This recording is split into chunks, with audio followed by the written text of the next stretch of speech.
अस्सलाम वालेकुम, welcome back to my YouTube channel. आज की वीडियो में हम डिस्कस करेंगे डिव्स और क्लासेस के बारे में। ये टॉपिक मैं ऑलरेडी एक बार डिस्कस कर चुका हूँ अपने एचटीएमएल का जो कोर्स था उसमें। उसका लिंक आप लोगों को डिस्क्रिप्शन में मिल जाएगा। अगर आप लोगों ने वो कोर्स नहीं देखा, मेक श्योर कि अगर आप लोग बिगिनर्स हो और वेब डेवलपमेंट सीखना चाहते हो तो उसके लिए एचटीएमएल बहुत ज़्यादा ज़रूरी है। सीएसएस में भी हम एचटीएमएल यूज़ करते हैं, तो आप लोगों को सीएसएस समझ नहीं आएगी जब तक आप लोगों को एचटीएमएल नहीं आती। तो पहले आप लोग वो वाला कोर्स जाकर देख लो। तो आज की वीडियो में मैं दोबारा रिवाइज़ करूँगा और दोबारा आप लोगों को बताऊँगा कि डिव्स और क्लासेस को हम सीएसएस में कैसे यूज़ करते हैं। तो मैं आप लोगों को अपने विजुअल कोड की तरफ लेकर जाता हूँ और वहाँ पर हम डिटेल से इसको समझते हैं। लेकिन उससे पहले अगर आप लोगों ने मेरे चैनल को सब्सक्राइब नहीं किया तो मेक श्योर कि आप लोग चैनल को सब्सक्राइब कर लो। अभी-अभी हमने 30 सब्सक्राइबर्स हिट किए हैं। सून इंशाल्लाह 1K का टारगेट है, वो भी कंप्लीट हो जाएगा। लेकिन अगर आप लोगों ने चैनल को सब्सक्राइब नहीं किया तो मेक श्योर कि आप लोग सब्सक्राइब कर लो। अब मैं अपने विजुअल कोड पे जाता हूँ और यहाँ पर ये हमारी कल वाली फ़ाइल खुली हुई है जो मैंने आप लोगों को कल समझाया था। यहाँ पर मैं दोबारा शो प्रीव्यू खोल लेता हूँ। यहाँ पर ही हमने इसका प्रीव्यू देखना है और ये जो हमने कल काम किया था ये वो आ गया। ये मैं इसको मिटा देता हूँ और जो मैंने सीएसएस की फ़ाइल खोली थी वो भी मैं उसको ओपन कर लेता हूँ। यहाँ से मुझे फ़ोल्डर खोलना पड़ेगा, 1 मिनट। ये दोनों फ़ाइल्स मेरे पास आ गई, इसको भी मैं मिटा देता हूँ। अब डिव्स को समझने के लिए और उसकी आईडीज़ और क्लासेस को समझने के लिए इस पर मैं एक ऑलरेडी डिटेल्ड वीडियो बना चुका हूँ, तो मैं ज़्यादा डिटेल में तो नहीं जाऊँगा। उस वीडियो का आप लोगों को डिस्क्रिप्शन में लिंक मिल जाएगा। लेकिन मैं उसके आप लोगों को फंडामेंटल समझा देता हूँ ताकि आप लोगों का कॉन्सेप्ट क्लियर हो जाए। अब डिव क्या करता है, डिव की फुल फॉर्म है डिवीजन। ये हमें एक जगह स्पेसिफाई करके दे देता है कि इसके अंदर हम अपना मल्टीपल टैग्स ऐड करवा सकते हैं। जैसे नैव बार हो गया, वो पूरे का पूरा हम एक डिव में बना सकते हैं। जैसे साइड बार हो गया, या जो मेन कंटेंट का एरिया होता है, या जो नीचे फुटर होता है, ये सारी चीज़ें हम एक डिव के अंदर क्लोज करके लिख सकते हैं। और फिर अगर उसके सारों की स्टाइलिंग हमें करनी हो, उसको मार्जिन पैडिंग देनी हो, इसके बारे में हम आगे बात करेंगे कि मार्जिन और पैडिंग क्या होता है। उसको फिलहाल आप लोग छोड़ दें। लेकिन डिव्स और क्लासेस का ये होता है कि उस जो हम जगह स्पेसिफाई करते हैं उस सारी को हम हैंडल कर सकते हैं डिव्स की मदद से, और उसको फिर आगे हम क्लासेस और आईडी देते हैं। आईडी इसलिए देते हैं कि फॉर एग्जांपल अगर हमें मतलब वो चीज़ हम रिपीट नहीं कर रहे तो हम उसको आईडी देंगे, लेकिन जो चीज़ बार बार रिपीट हो रही है उसके लिए हम क्लास यूज़ करते हैं। अगेन अगर आप लोगों को डिटेल में जाना है तो उस वीडियो का लिंक मैं डिस्क्रिप्शन में दे दूँगा, आप लोग लाज़मी वो वीडियो पहले जाके देख लो। अब डिव्स को डिटेल से समझाने के लिए मैं यहाँ पर एक डिव का टैग लेता हूँ। ये हमारे पास डिव का टैग आ गया और इसके दरमियान जो हम है मल्टीपल टैग्स यूज़ करके जो भी हम बनाना चाहते हैं वो बना सकते हैं। लेकिन सबसे पहले हमें डिव की जो एरिया होता है उसको स्पेसिफाई करना पड़ता है। उसकी विड्थ और हाइट को हमें बताना होता है कि कितनी विड्थ और हाइट जो है हमें चाहिए।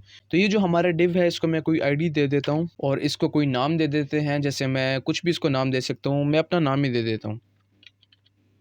ये अब हमने अपनी डिवीज़न को आईडी दे दी और इसके दरमियान अगर मैं मल्टीपल टैग्स लिखूँ, जैसे मैं एक पैराग्राफ लिखता हूँ, लोरेम 20 वर्ड्स का। ये मैंने पैराग्राफ लिख लिया, इसको मैं फॉर्मेट डॉक्यूमेंट करता हूँ और यहाँ पर ये सही से समझ नहीं आएगा, इसलिए मैं इसको बंद करके इसका लाइव सर्वर खोल लेता हूँ। अब ये देखिए जो हमने टेक्स्ट लिखा था वो आ गया है, लेकिन इस टेक्स्ट को मैं 2-3 बार कॉपी करके फिर पेस्ट करता हूँ।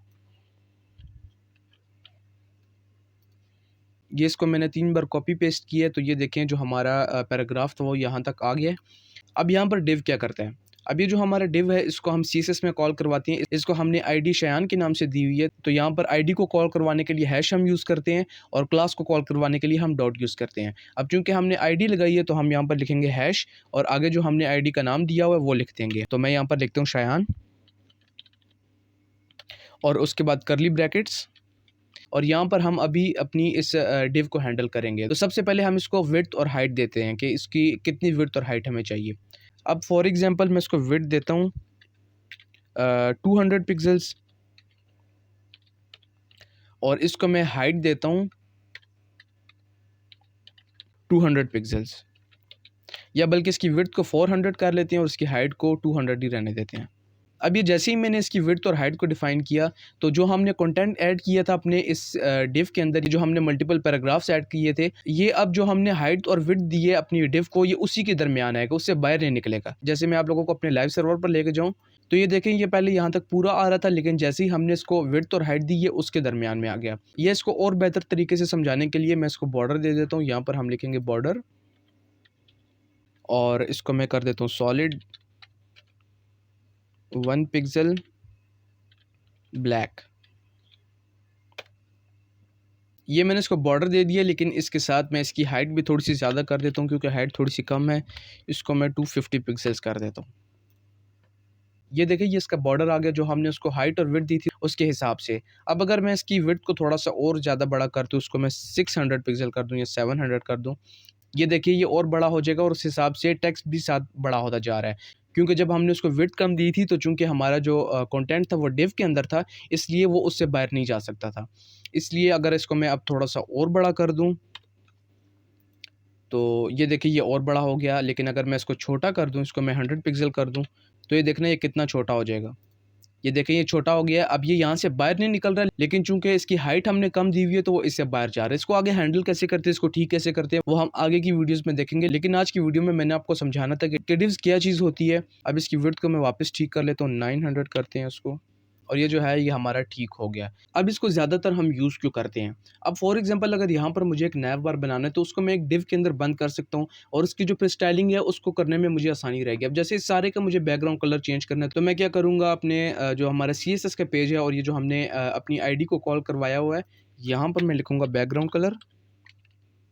और इसको बैकग्राउंड कलर अगर इसको मैं एक्वा दे दूँ, तो ये देखिए जो हमने इसको स्पेसिफाइड जगह की हुई थी वहाँ तक इसने हमें कलर डिफ़ाइन करके दे दिया। अब अगर मैं एक और डिव बनाता हूँ, यहाँ पर इसके नीचे मैं एक और डिव बनाता हूँ और इसको मैं क्लास दे देता हूँ कंटेंट के नाम से। और यहाँ पर फ़िलहाल के लिए हम कोई भी कंटेंट नहीं लिखते, लेकिन इसको मैं विड्थ और हाइट दे देता हूँ। रिमेंबर क्लास को कॉल करवाने के लिए हम डॉट लगाते हैं और उसके बाद फिर आगे हम जो हमारी क्लास का नाम था वो लिखते हैं। यहाँ पर मैं लिखूँगा कंटेंट और कर्ली ब्रैकेट्स और उसके बाद यहाँ पर इसको मैं विड्थ दे देता हूँ। अब अगर इसको मैंने पूरे पेज की विड्थ देनी है तो इसको मैं यहाँ पर सिंपल लिख दूँगा 100 VW। इससे क्या होगा कि पूरे ब्राउज़र की ये विड्थ ले लेगा। इसके बारे में हम डिटेल से आगे बात करेंगे, इससे आपको कन्फ्यूज़ होने की ज़रूरत नहीं है। इसको मैं बॉर्डर देता हूँ, बल्कि उससे पहले हाइट दे देते हैं और अब मैं बॉर्डर देता हूँ उसको।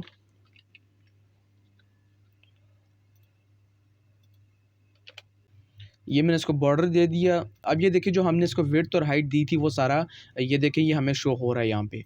ये देखिए यहाँ पर ये इसका बॉर्डर बना हुआ आ गया है। बल्कि इसके बॉर्डर को मैं 4 पिक्सल करता हूँ तो आप लोगों को ज़्यादा सही तरीके से नज़र आएगा। ये देखिए इसकी विड्थ और हाइट जो है वो पूरी की पूरी आ गई है जो हमने इसको दी थी। अगर इसकी मैं विड्थ को थोड़ा-सा कम कर दूँ, इसको मैं करता हूँ 60 और इसकी जो हाइट है उसको मैं 40 कर देता हूँ। तो ये देखिए जो हमने इसको विड्थ और हाइट दी है वहाँ पर इसने हमें बॉर्डर दे दिया है। अब यहाँ पर अगर इसका मैं बैकग्राउंड कलर चेंज करना चाहूँ तो यहाँ पर मैं लिखता हूँ बैकग्राउंड कलर और इसको एक्वामरीन कर दिया। ये देखें ये इसने हमें जो हमने डिव बनाई थी और उसको जो विड्थ हाइट दी थी वहाँ पर इसने हमें बैकग्राउंड कलर दे दिए। तो फिलहाल तो ये आप लोगों का बेसिक कॉन्सेप्ट क्लियर करने के लिए था कि डिव को हम कैसे यूज़ करते हैं सीएसएस में, उसको विड्थ और हाइट कैसे देते हैं सीएसएस पे। पर डिटेल में आप लोगों को एक वीडियो में नहीं समझ आएगा। शुरू-शुरू में जब मैं सीएसएस सीख रहा था तो मुझे इसका कॉन्सेप्ट समझना थोड़ा-सा मुश्किल था, मुझे जल्दी नहीं समझ आया।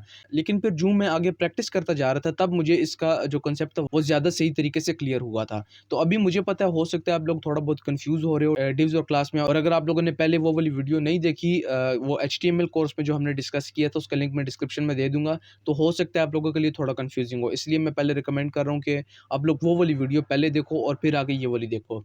तो फिर आप लोगों को थोड़ा सही तरीके से समझ आएगा। और बाकी जब हम आगे इसको डिटेल से सीखना स्टार्ट करेंगे तो आप लोगों का कॉन्सेप्ट मज़ीद क्लियर होता जाएगा और फिर आप लोगों को कॉन्सेप्ट समझने में आसानी रहेगी। और अभी चूँकि स्टार्ट है मैंने आप लोगों को थोड़ा-सा बेसिक बताया है, तो इसलिए हो सकता है आप लोग कन्फ्यूज़ हो रहे हो। तो वीडियो को ज़्यादा लंबा नहीं करते। आई होप सो आप लोगों को आज की वीडियो अच्छी लगी होगी। अगर अच्छी लगी है तो मेक श्योर कि आप लोग सब्सक्राइब करो और कमेंट में मुझे लाज़मी बताओ कि आप लोगों को वीडियो कैसी लगी है। अगर आप लोग समझते हो कि मैं किसी तरीके से वीडियो को और इम्प्रूव कर सकता हूँ तो मैं कोशिश करूँगा आप लोगों के लिए और ज़्यादा क्वालिटी कंटेंट बनाने की कोशिश करूँ। अगर कोई कमी पेशी है तो आप लोग मुझसे कमेंट में लाज़मी डिस्कस कीजिएगा। अब इंशाल्लाह नेक्स्ट वीडियो में मिलते हैं। अपना ख्याल रखिएगा। अल्लाह हाफ़िज़।